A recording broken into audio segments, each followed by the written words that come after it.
Aujourd'hui, on est en zéro papier. Même tous les contrôles d'élevage que l'on fait 3 fois par an, ils se font directement sur le PC, sur l'informatique. Le gros point positif, c'est de pouvoir planifier un peu tout ce qui se passe sur l'élevage, notamment les naissances, à quel moment ça va se passer, quel est l'état de l'élevage, quels sont les truies qui n'ont pas été encore saillies, quelles sont celles qui sont en maternité, et pouvoir anticiper un peu notamment le renouvellement des effectifs en fonction des âges.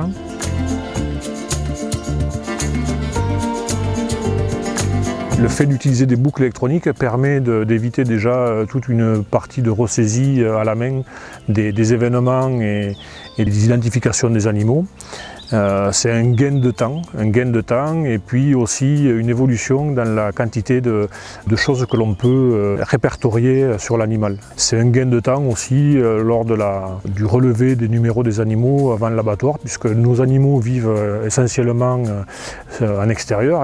L'état visuel des boucles est compliqué. Pour nettoyer une boucle, il faut peut-être 1 minute, je ne sais pas, mais ça se fait au milieu des animaux, ça se fait un peu dans la précipitation et puis dans un stress supporté par l'animal et l'éleveur aussi au final. Tout ça, ça a été annulé par le fait de pouvoir faire une lecture électronique rapide et efficace de l'animal.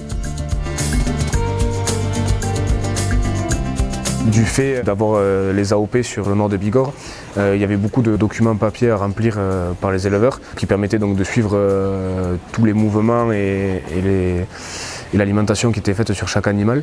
Aujourd'hui, l'identification électronique nous permet de dématérialiser l'ensemble de ce document papier et d'avoir un suivi au jour le jour, c'est-à-dire que dès que l'éleveur saisit une information sur un animal, elle nous est communiquée dans la seconde qui suit.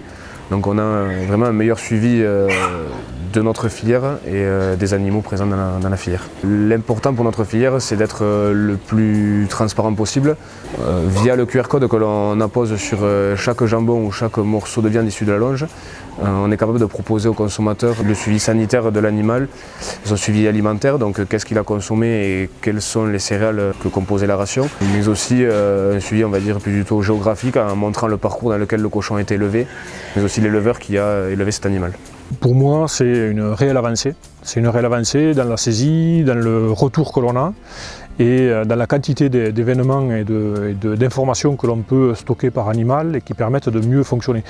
Ça serait juste impensable de revenir en arrière.